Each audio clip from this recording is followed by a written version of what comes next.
Il est possible, d'après les Écritures mêmes, d'édifier deux doctrines de la sanctification qui s'excluraient mutuellement. L'une, c'est que notre sanctification est en Jésus-Christ, complète et parfaite, et que après l'avoir reçue objectivement comme notre sainteté, nous devons simplement croire qu'il répond pour nous à toutes les demandes et à toutes les exigences de Dieu. Nous ne sommes pas saints nous-mêmes. Et si nous nous préoccupons intensément de cette question de sainteté personnelle, cela ne peut qu'être contraire à la foi et devenir une introspection ou une subjectivité malsaine. Il nous faut croire que sa croix a accompli quelque chose de réel aux yeux de Dieu, malgré notre propre état, et regarder à Jésus ou avoir l'attitude de la foi. C'est le chemin, le seul chemin. Le chemin de la délivrance du désespoir ou de l'inquiétude. Nous n'avons aucune hésitation à affirmer qu'une telle position est mélangée et vague. Elle emploie certaines vérités glorieuses pour voiler d'autres vérités également glorieuses. Oh, c'est une position qui oblige nécessairement ceux qui la soutiennent à rester toujours sur leur garde, de peur que leur défense ne soit renversée. Ils doivent veiller continuellement à ce que leur position demeure intacte. Et ne montre pas ce qui arrivera si quelqu'un tombe dans le péché et dans la honte qui en résulte, ou si l'on se trouve en présence d'une position plus désirable dans son enseignement ou dans ceux qui la professent. Ils savent ne pas pouvoir accepter une position alternative qui pour eux irait à l'extrême opposé. Et ils doivent ainsi s'enfoncer dans ce qui ne les satisfait pas pleinement. L'autre doctrine est celle qui, par des formes variées de mots et de phraséologie et quelques nuances de détails, prétend que la sanctification est le déracinement, l'éradication, la purification, la destruction de tout péché, de sorte qu'une personne sanctifiée ne pêche pas et ne peut pas pécher. La nature de péché a été entièrement mise de côté.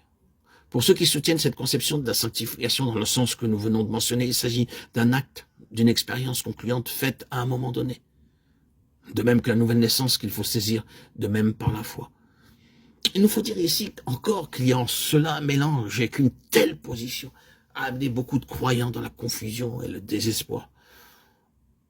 Nous disons que ces deux positions ont employé des passages des Écritures pour s'y appuyer. Et lorsque nous prenons les Écritures en pensant à ces deux positions, il semble qu'elles peuvent toutes les deux y trouver un tel appui. Les passages cités de l'épître de Jean semblent présenter une contradiction. Si nous disons que nous n'avons point de péché, nous nous séduisons nous-mêmes et la vérité n'est point en nous. Celui qui commet le péché est du diable. Quiconque pêche ne l'a pas vu, ne l'a pas connu. Quiconque demeure en lui ne pêche pas. Quiconque est né de Dieu ne commet point de péché. Il ne peut pécher. Il faut voir ces paroles comme étant toutes adressées à des chrétiens. Cela semble être prouvé par le verset 7 du premier chapitre de l'épître de Jean. Si nous marchons dans la lumière, le sang de Jésus, son Fils, nous purifie de tout péché. Ici, nous avons un temps présent, actif. Voici donc quelle est la position. Un enfant de Dieu doit marcher dans la lumière, confesser ses péchés, reconnaître son état de péché. Et lorsqu'il le fait, le sang continue de le purifier. En même temps, celui qui commet le péché est du diable, et quiconque pêche ne l'a pas vu et ne l'a pas connu. Et cependant encore, en même temps, quiconque est né de Dieu ne commet point de péché, il ne peut pécher. La manière habituelle de triompher de ce dilemme apparent, c'est de corriger la traduction, et cela est certainement une aide, mais cela ne saurait nous donner le sens réel. Cherchons donc la lumière dont nous avons besoin en essayant de retraduire ces passages plus exactement et plus littéralement.